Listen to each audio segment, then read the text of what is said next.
Assalamualaikum warahmatullahi wabarakatuh. Hai semuanya, perkenalkan nama saya Rofiana Kusuma Pinawardani. Saya merupakan mahasiswi di Universitas Tanjung Pura, Fakultas Keguruan dan Ilmu Pendidikan pada program studi Pendidikan Biologi dengan NIM. Baiklah, pada kesempatan kali ini saya akan mencoba menjelaskan materi tentang Bryophyta. Nah, sebelumnya, apa sih Bryophyta itu? Bryophyta berasal dari dua kata, yaitu bryo yang artinya lumut dan phyta yang artinya tanaman. Bryophyta sering disebut dengan tanaman lumut karena mampu bertahan hidup di daerah darat dengan kondisi tempat tumbuh yang teduh dan lembab. Tadi telah disinggung tentang pengertian Bryophyta. Nah, sekarang kita masuk ke pembahasan selanjutnya, yaitu tentang ciri-ciri lumut secara umum. Lumut yang pertama memiliki ciri-ciri yaitu kelompok tumbuhan yang telah beradaptasi dengan lingkungan darat. Yang kedua, penyebarannya yaitu menggunakan spora.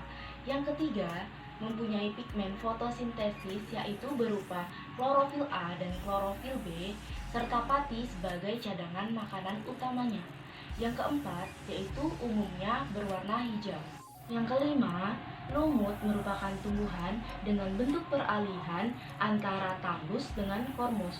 Tidak memiliki pembuluh angkut, mengalami metagenesis, generasi gametofitnya itu lebih dominan, menghasilkan spora dan mengalami pertumbuhan memanjang, serta tumbuh terutama di tempat-tempat yang lembab dan teduh. Yang keenam, dinding selnya itu tersusun atas selulosa. Yang ketujuh, reproduksi secara vegetatif dan generatif. Nah, gametofitnya itu terdiri atas dua, yaitu archegonium dan antheridium. Archegonium merupakan sel kelamin betina yang berbentuk seperti botol yang menghasilkan sel telur. Sedangkan antheridium merupakan sel kelamin jantan yang berbentuk seperti gada yang menghasilkan spora. Setelah kita mengetahui ciri-ciri umum dari lumut, maka yang harus kita ketahui selanjutnya yaitu tentang pengklasifikasian dari lumut tersebut. Nah, berdasarkan bentuk susunan tubuhnya dan perkembangan gametogonium dan sporoniumnya, Bryophyta ini dibagi ke dalam 3 kelas. Kelas pertama yaitu hepatice atau lumut hati, yang kedua kelas musi atau lumut daun, dan yang kelas ketiga yaitu Anthocerophyta atau lumut tanduk. Nah, sekarang kita akan mengulas ketiga kelas tersebut. Kelas pertama yang akan kita bahas yaitu kelas Hepaticopsida atau lumut hati. Nah, lumut hati ini memiliki ciri-ciri umum. Yang pertama, Hepaticopsida ini lumut hati yang banyak ditemukan menempel pada substratnya, yaitu seperti bebatuan, tanah, ataupun dinding tua yang lembab. Yang kedua, yaitu bentuk tubuhnya berupa lembaran mirip hati dan banyak lekukannya. Dan yang ketiga, yaitu tubuhnya memiliki struktur yang menyerupai akar, batang, dan daun. Nah, hal inilah yang menyebabkan banyak yang menganggap bahwa kelompok tumbuhan lumut ini merupakan kelompok peralihan antara tumbuhan Talophyta dan Cormophyta.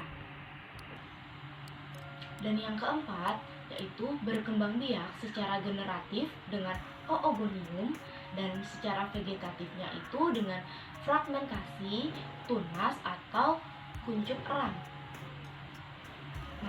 Kelas Hepaticopsida atau lumut hati itu dibedakan menjadi 2 ordo. Yang pertama, ordo Marsantiales, dan yang kedua yaitu ordo Jungermanniales. Nah, ordo Marsantiales ini memiliki ciri-ciri umum. Yang pertama, biasanya itu dapat ditemukan di tanah-tanah yang lembab dan pada lahan-lahan yang sudah terbakar. Yang kedua, tubuhnya itu bertalus atau gametofit, dan talusnya ini lebih terspesialisasi.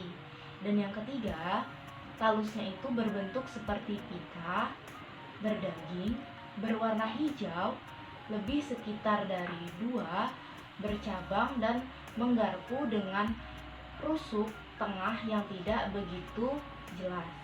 Dan contoh spesies dari ordo Marsantiales ini yaitu Dumetriera sp. Dan ordo yang kedua yaitu ordo Jungermanniales. Nah, Jungermanniales ini memiliki ciri-ciri yaitu memiliki 2 daun dorsal dan 1 daun ventral.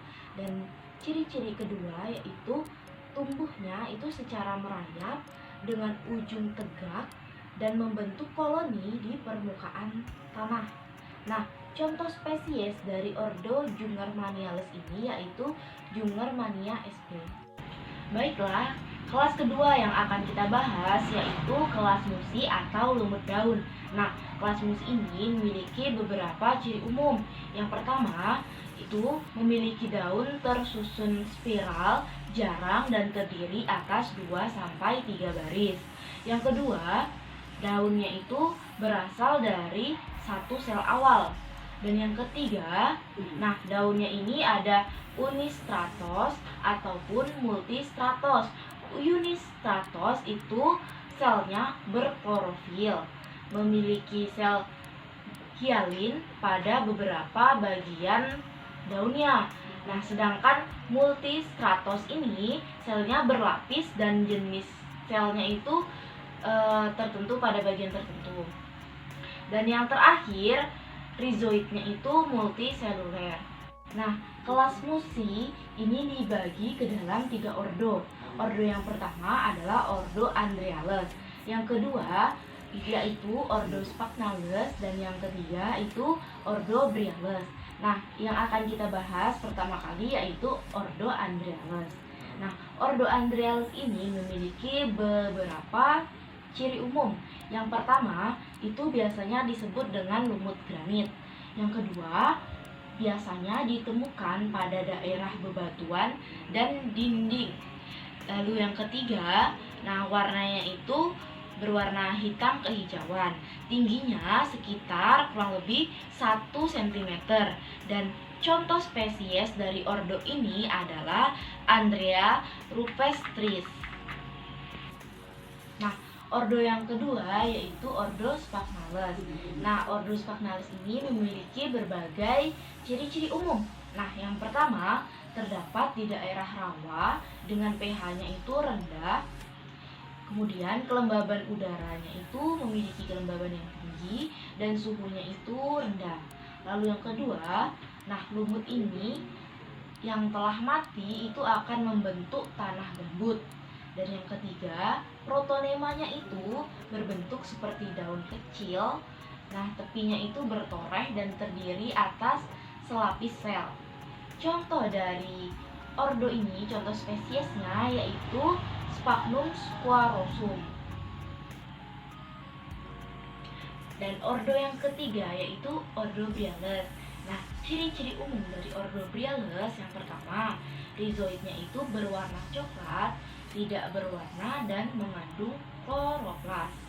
Lalu yang kedua, daun lumut ini biasanya berwarna hijau dan memiliki jaringan khusus untuk berfotosintesis. Dan ciri yang ketiga, reproduksi seksualnya itu archegonium dan antheridium. Nah, contoh dari ordo Briales ini yaitu Polytrichum comuna.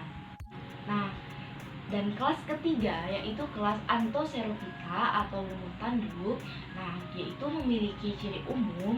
Yang pertama, nah gametofitnya itu mempunyai talus yang berbentuk cakram dengan tepinya itu bertoreh.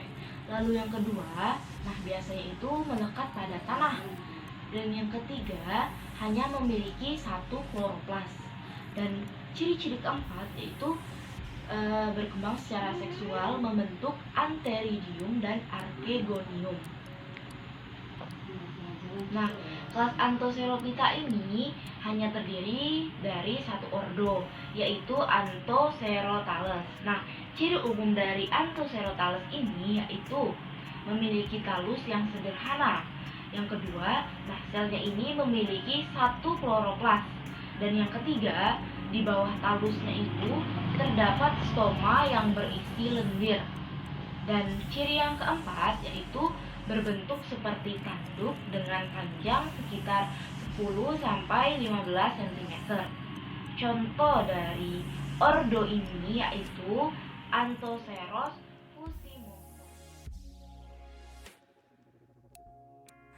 Adapun lumut yang saya temukan di sekitar lingkungan tempat tinggal saya adalah Funaria hygrometrica yang termasuk ke dalam kelas Bryopsida dengan subkelas Funarida, ordonya Funariales, familinya Funariaceae, dan genusnya Funaria.